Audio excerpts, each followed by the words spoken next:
Muito bem, então, aula 24, força magnética, a famosa lei de Lorentz. Bom, o que acontece aqui? Basicamente, a força magnética se divide em dois tipos.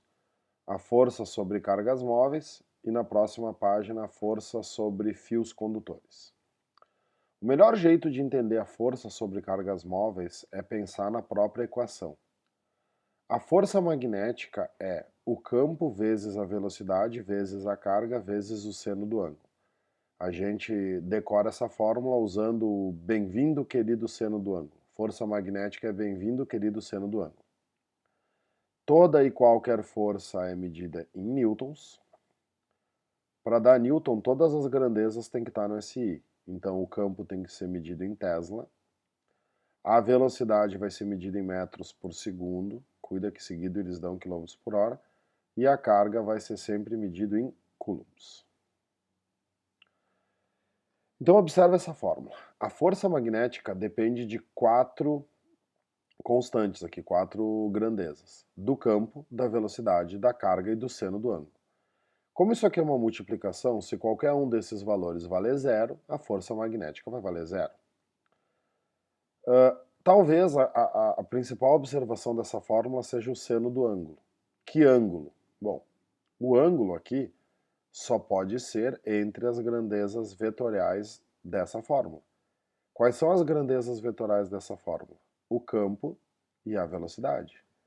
Então, o ângulo aqui tem que ser entre o campo e a velocidade. Entre B e V. Entre o vetor campo e o vetor velocidade. O que já é interessante saber aqui? Qual é o maior seno que existe? O seno do ângulo de 90 graus. Quanto é que vale o seno do ângulo de 90 graus? 1. Então, sempre que ele te pedir calcule a força magnética máxima, a força magnética máxima ocorre quando o ângulo entre o campo e a velocidade for de 90. Anota isso no teu livro. E aí nós chegamos no sentido, né? Aqui tu vai calcular o módulo, tu vai calcular o valor da força em newtons. O sentido é dado pela regra da mão direita, a famosa regra do tapa, talvez a regra mais famosa das três regras. Nessa regra da mão direita, tu tá vendo aqui, o dedão é a velocidade. É o vetor velocidade. Os dedos, olha a figura, representam o campo magnético. O B. A palma da mão vai ser a força magnética se a carga for positiva. Isso é o que a gente chama de tapa. Tu tá vendo aqui na figura que eu peguei do Gluglow, a força magnética está sendo representada pela palma da mão, é um empurrão, porque essa força aqui representaria uma carga positiva.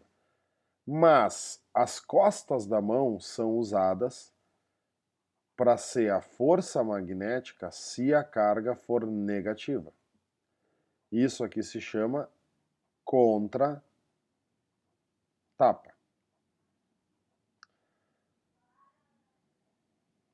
Então, o que é importante verificar aqui?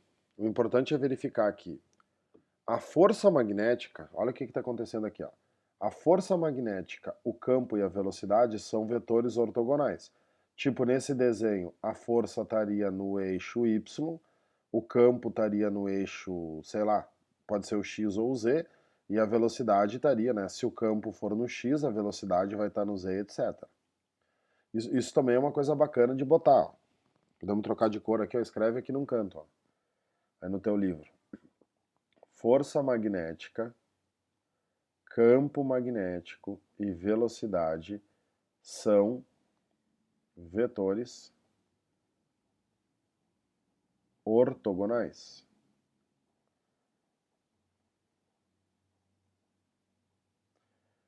O que significam essa palavra vetores ortogonais? Significa que se um estiver no eixo X, o outro vai estar no eixo Y e o outro vai estar no eixo Z. Bom, o objetivo dessa aula não é que tu aprenda a regra da mão direita. Tu já deve ter aprendido a regra da mão direita, já deve ter aprendido o que significa essa história do contratapa e do tapa. Se tu ainda não aprendeu isso, por favor, me procura na aula para mim poder te ajudar, porque essa aqui talvez seja a parte mais importante. Depois de aprendida a regra da mão direita, o que a gente tem que analisar aqui? Os casos, para poder preencher o livro. Então eu vou limpar ali. Nós temos 3 casos particulares. Qual é que é o primeiro caso? Quando a velocidade é paralela ao campo. Diz aqui que o movimento da carga é retilíneo uniforme. Olha o que acontece nesse primeiro caso, nesse primeiro desenho. O campo é um vetor para a direita e a velocidade é um vetor para a direita. Não interessa se essa carga aqui fosse positiva ou negativa. Por exemplo, vou dizer aqui que a carga é positiva, tá? Mas não mudaria nada se ela fosse negativa. Analisa aqui. O ângulo na fórmula bem-vindo, querido seno, é entre o campo e a velocidade. Qual é o ângulo entre o campo e a velocidade nesse desenho? Zero. Se o ângulo é zero, a força magnética vai valer zero. Quer dizer, essa carga vai passar por dentro do campo como se o campo não existisse, sem sofrer ação de força nenhuma. Ela vai manter um movimento retilíneo uniforme, porque a força sobre ela vai valer zero. A carga vai permanecer em MRU. Tenta fazer a regra da mão direita nesse caso. Tu vai ter que botar os dedos para a direita e o dedão também vai ter que ser para a direita. Quer dizer, tu vai ter que fechar o dedão. Não vai ficar o desenho assim bonitinho, ó, dos dedos e do dedão formando aqui um ângulo de 90 graus. Né? Por isso que não vai funcionar. E, deixa eu ajeitar aqui de novo, ó. O contrário também pode acontecer, tá? Imagina que eu tenho agora aqui, sei lá, uma carga negativa, ou podia ser positiva também, não interessa, e essa carga negativa está andando contra as linhas. A velocidade agora é contra. Quanto é que vale o ângulo agora nessa situação que eu acabei de inventar? 180. Qual é o seno de 180? Zero. Então a força magnética nessa situação também vai valer zero. E aí a carga vai passar aqui por dentro do campo como se o campo não existisse. Então, qual é o resumo do primeiro caso? Quando a velocidade é paralela ao campo, o movimento da carga é retilíneo uniforme. Por quê? Porque a força magnética atuante sobre a carga vai valer zero. Não interessa se ela for, né? O que é paralela? Mesma direção. Sempre que a velocidade e o campo tiverem a mesma direção, a força magnética vale zero. Não interessa se for o mesmo sentido ou o sentido oposto. Por isso que o primeiro caso cai, claro, tem que saber o primeiro caso, mas o mais importante, o que exige mais cálculo, é o segundo caso. Então vamos limpar aqui. Ia! O que acontece no segundo caso? Voltando. O segundo caso é quando a velocidade é perpendicular ao campo. Se a velocidade é perpendicular ao campo, o ângulo é 90. O que a gente viu já lá em cima? Que quando o ângulo é 90, a força magnética é máxima. Se a força magnética for máxima, o movimento é circular e uniforme. É o teu amiguinho MCU. Isso aqui é o que acontece dentro dos aceleradores de partículas. Os caras lançam uma carga com uma velocidade formando um ângulo de 90 com o campo. Olha a regra da mão direita nesse exemplo aqui que eu deixei pronto para ti. Eu não disse se essa carga é positiva ou negativa, eu queria que tu descobrisse fazendo a regra. Como é que está o campo? O campo é X. O que é campo X? O campo está entrando. Então bota teus dedos entrando dentro do campo, bota que a velocidade, o dedão é a velocidade está para a direita. Tu vai ver que essa força magnética que já está desenhada é no sentido da palma da mão, é um tapa. Se essa força magnética aqui é no sentido da palma da mão é um tapa, significa que essa carga é uma carga positiva. O que essa força magnética está formando? Essa força magnética está formando um ângulo de 90 graus com a velocidade. Quando uma força forma um ângulo de 90 graus com a velocidade, ela se chama força centrípeta. No segundo caso, que é o caso que a força é máxima, a força magnética vira a centrípeta. Na realidade, a força magnética é sempre a centrípeta. O que é o momento de tu fazer agora? O momento agora é de tu voltar lá para o início. Vou botar aqui para baixo que eu não quero perder o que eu já escrevi. E preencher o que faltou aqui. Olha só o que eu deixei para ti. Ó. Carga elétrica Q em movimento com velocidade v no interior de B fica sob ação de uma força magnética que modifica a direção da velocidade sem alterar seu módulo. A força magnética só consegue mudar a direção, ela não modifica módulo. O que tu vai botar aqui então? Força centrípeta. A força magnética é uma força centrípeta. Só que a força magnética é uma força centrípeta. Escreve ali. Só que no segundo caso, a força magnética vira a força resultante. Como a força magnética vira a força resultante, vou apagar aqui para não ficar... Como a força magnética vira a força resultante, se a força resultante é uma força centrípeta, tu sabe muito bem que quando a força é centrípeta, o movimento é MCU. Então, no segundo caso, a carga sempre vai entrar em MCU. E aí, o que é possível de calcular? Bom, várias coisas. Se essa carga entra em MCU, o que ela vai descrever? Ela vai descrever uma trajetória que possui um raio. E o que eu vou te mostrar agora aqui foi o que caiu na URGS, na PUC, na UPF esse ano. Todas as provas esse ano caiu essa fórmula aqui, deu uma coincidência. Se essa carga vai entrar em MCU, porque a força magnética é centrípeta, eu consigo calcular o raio dessa curva. Como que eu vou conseguir calcular o raio dessa curva? Pura dedução de fórmula. Olha, ó. A força magnética vira a força centrípeta. O que é força magnética? É bem-vindo, querido seno do ângulo. O que é força centrípeta? Massa vezes a velocidade ao quadrado sobre o raio da curva. Eu posso cancelar esta velocidade com este quadrado. Qual é o seno do ângulo? Bom, se o ângulo é 90, o seno é 1, então isso aqui vai sumir. Se eu isolar o raio, vai ficar que o raio é a massa vezes a velocidade dividido pela carga vezes o campo. É a famosa fórmula Rabibs MV1 kb. Com esse esqueminha aqui do Rabibs MV1 kb, tu consegue calcular o raio da trajetória que essa partícula vai fazer dentro do campo magnético. E assim como é possível calcular o raio, também é possível calcular o período. O que é o período? O tempo que ela leva para dar uma volta. Como é que eu vou fazer isso? Cara, a partícula entrou em MCU. Se a partícula entrou em MCU, todas as equações do MCU são válidas nesse caso. Tu volta lá para a cinemática. Por exemplo, vamos brincar aqui um pouquinho. Te lembra da fórmula da velocidade linear do MCU? A velocidade linear do MCU é 2πr vezes a frequência ou sobre o período. Como eu estou querendo aqui o período, se eu isolar o período, fica que o período é 2πr dividido pela velocidade. Mas eu acabei de descobrir que o raio é Habib's MV1 kb. Então, fica que o período é igual a 2π sobre a velocidade. No lugar do raio, o que eu posso colocar aqui? O MV1 kb. Vou até botar de cor diferente aqui para destacar bem. MV1 kb, no lugar do raio. E aí, meu irmão, você pode cancelar essa velocidade com essa velocidade. E aí surge a fórmula do período. Vou botar aqui que não deu espaço. O que é o período?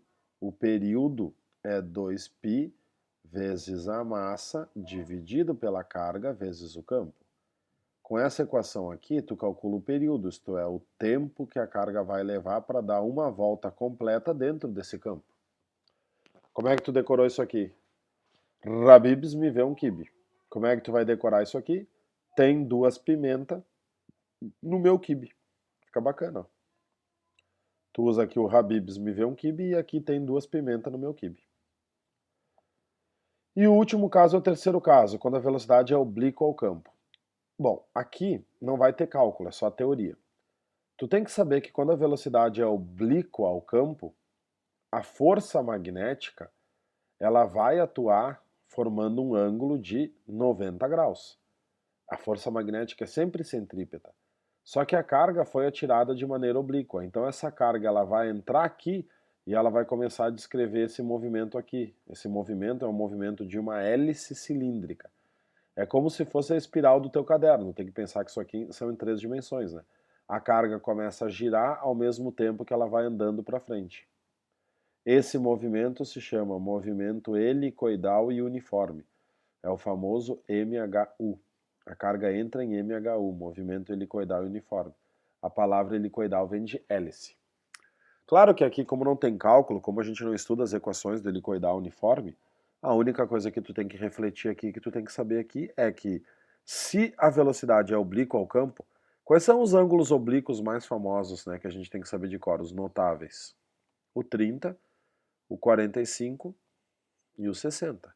Se o ângulo for 30, for 45 ou for 60, a carga não faz nem MRU, nem MCU. Ela vai fazer uma hélice cilíndrica, mas não te esquece, o módulo da velocidade nunca vai variar. Se essa velocidade aqui 1 for de 20 metros por segundo e a velocidade 2, porque ela foi decomposta, for de 30 metros por segundo, aqui vai continuar 20 e aqui vai continuar 30. Porque a força magnética só consegue mudar a direção e o sentido da velocidade, não consegue mudar o módulo. Aliás, isso é outra coisa importante, olha só. Como força magnética não muda o módulo, pode escrever aí num cantinho também para te estudar. Ó. Força magnética nunca realiza trabalho. Afinal de contas, ela é uma força centrípeta. Isso também cai bastante, tá?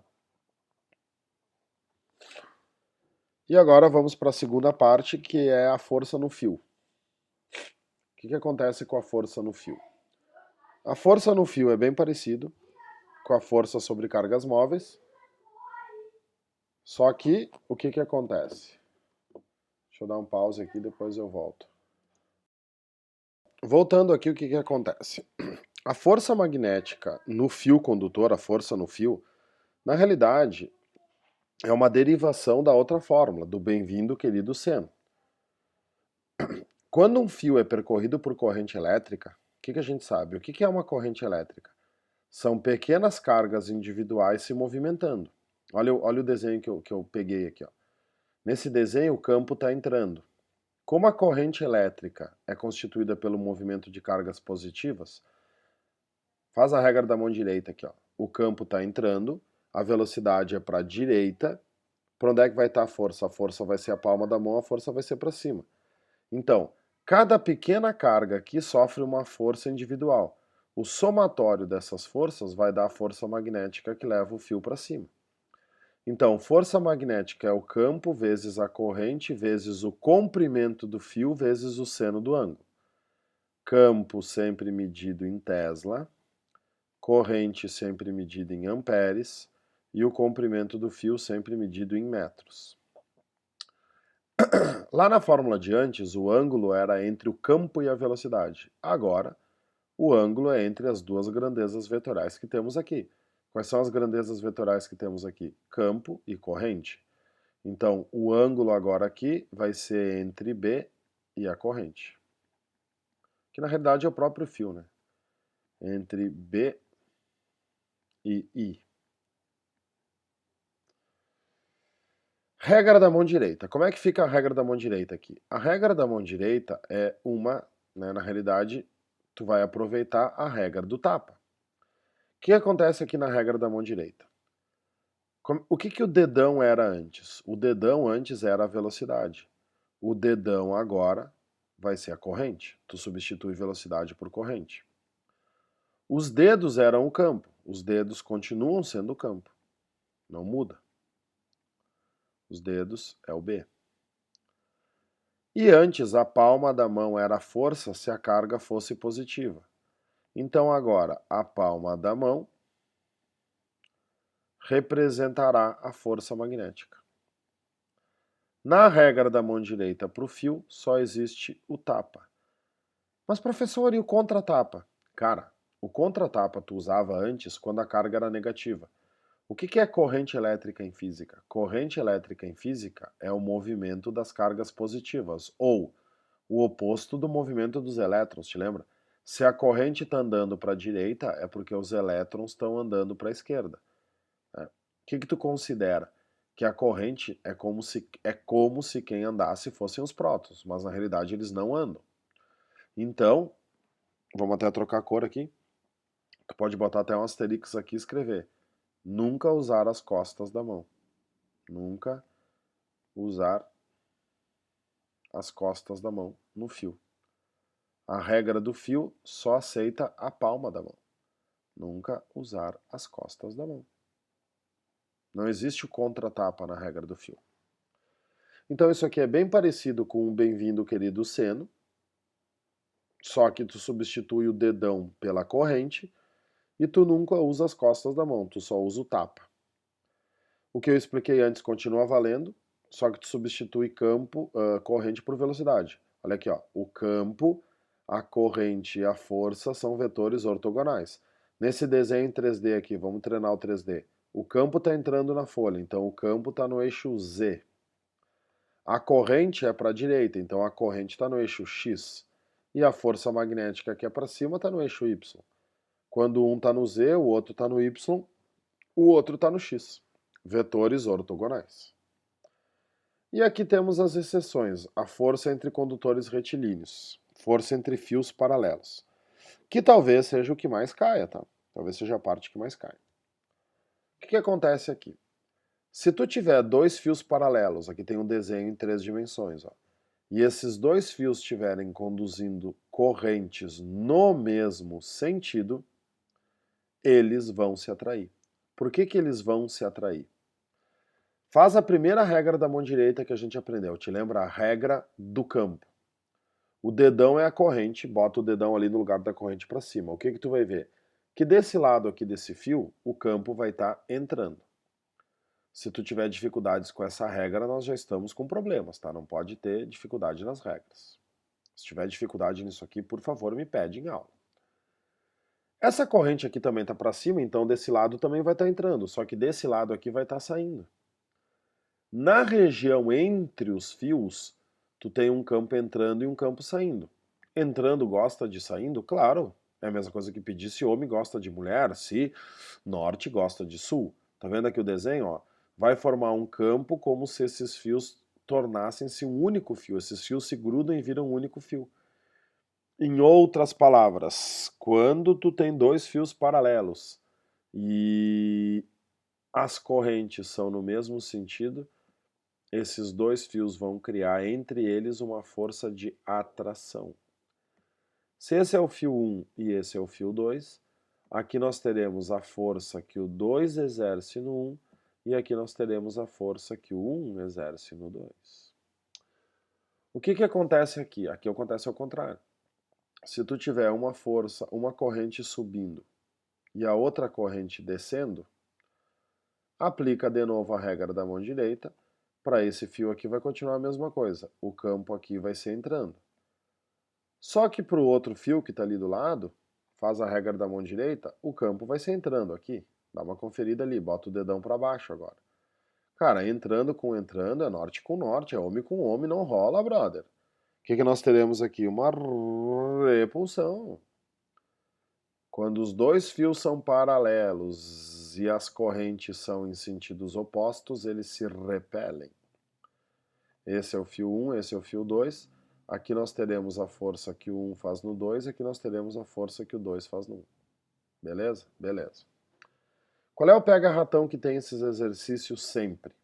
Tá? Esquece agora um pouco a teoria aqui. O que eles adoram fazer? Tipo assim, essa corrente nesse fio vale, vou inventar, 1 ampere. E a corrente nesse fio aqui vale 10 amperes. Uma corrente é 10 vezes mais intensa que a outra.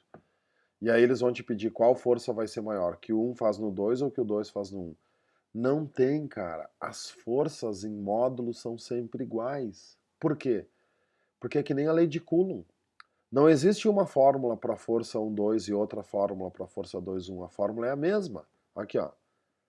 A força que o 1 exerce no 2 é a mesma força que o 2 exerce no 1. As forças são iguais. Como que eu vou calcular essas forças? É uma das maiores fórmulas do magnetismo.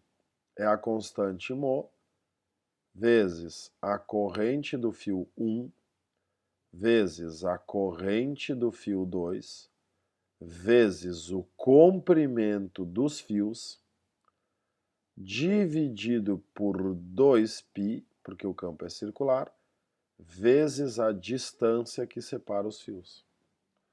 É uma fórmula grande, tudo bem, Mas observa que a força que o 1 faz no 2 ou que o 2 faz no 1 não depende somente de uma corrente, depende das duas. Então esse cálculo para essa força e esse cálculo para essa força vai dar o mesmo resultado.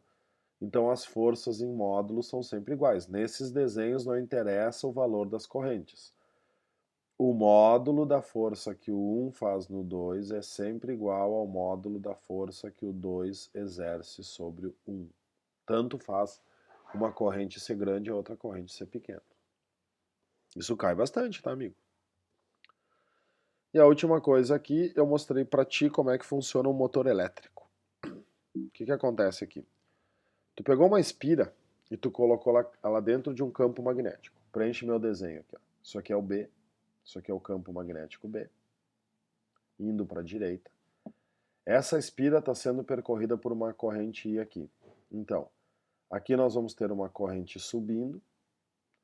Aqui a gente vai ter uma corrente indo para a direita, né? A corrente vai dar a volta na espira. E aqui a gente vai ter uma corrente descendo. O que vai acontecer nessa espira? Bom, nessa parte de cima da espira, o que a gente já pode verificar? A corrente e o campo são paralelos. Se a corrente e o campo são paralelos, a força magnética na parte de cima vale zero. Não tem força magnética atuando em cima da espira. Então nós teremos força aqui do lado esquerdo e força aqui do lado direito. Como as correntes são opostas, essas forças vão ser opostas. Faz a regra da mão direita aí, por favor, para mim. Bota os dedos indo para a direita, o dedão aqui subindo. Como é que vai ser a regra da força para esse lado aqui? A força vai estar entrando. Esse lado da espira, ó, esse lado da espira daqui até aqui, vai ter uma força, vai apresentar uma força magnética entrando no papel. Se tu fizer agora a regra da mão direita para o outro lado, tu vai ter uma força magnética saindo do papel. Então o que tu tem que imaginar? Que tu pegou essa espira com as duas mãos, uma mão tua, a mão da esquerda, vai empurrar a espira para dentro, a mão da direita vai puxar a espira para fora. O que essa espira vai fazer? Essa espira vai começar a girar. Esse lado aqui vai entrar, então essa espira vai girar nesse sentido aqui, né? Ela vai fazer um giro, ela vai dar uma volta. Né? O que acontece? Essa espira começa a girar e não para mais. O que é isso aqui, crianças? É o princípio do motor elétrico. Isso aqui que eu estou te explicando é como funciona um motor elétrico. O que é um motor elétrico? É alguma coisa que tu liga na tomada e ele gira. Se tu engatar na ponta do motor elétrico uma hélice, tu tem um ventilador. Se tu engatar uma lâmina que tritura alimentos, tu tem um liquidificador. Se tu engatar nesse motor elétrico uma turbininha, que é o que tem dentro do secador de cabelo das meninas com uma resistência, tu esquenta o ar ao mesmo tempo que tu empurra o ar. Então o que é um motor elétrico? O motor elétrico é uma espira colocada dentro de um campo magnético que ao ser percorrida por corrente elétrica começa a girar. O que ela cria? Ela cria um torque.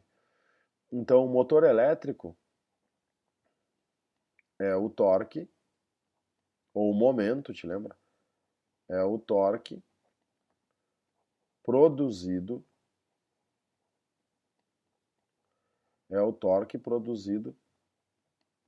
pela força magnética. Então nós teremos perguntas teóricas sobre isso. Como fazer um motor elétrico colocando uma espira dentro de um campo? Por exemplo, a posição que essa espira, o que eles adoram pedir? A posição que essa espira ocupa dentro do campo influencia no giro da espira? Claro. Vamos supor o seguinte, tá? Tu já copiou, né? Se tu não copiou, dá um pause e copia. Deu pause, beleza? Olha só. Por que a posição da espira influencia no torque? Imagina que eu resolva colocar essa espira assim, ó. Mudar o desenho. Aí eu vou colocar a espira dentro do campo magnético desse jeito aqui, ó. E aí essa espira aqui vai começar a girar? Não. Porque saca só agora. Vamos supor que a corrente esteja aqui, né? Então, a corrente aqui vai passar para a direita e a corrente aqui vai passar para a esquerda. O que vai acontecer nesse desenho?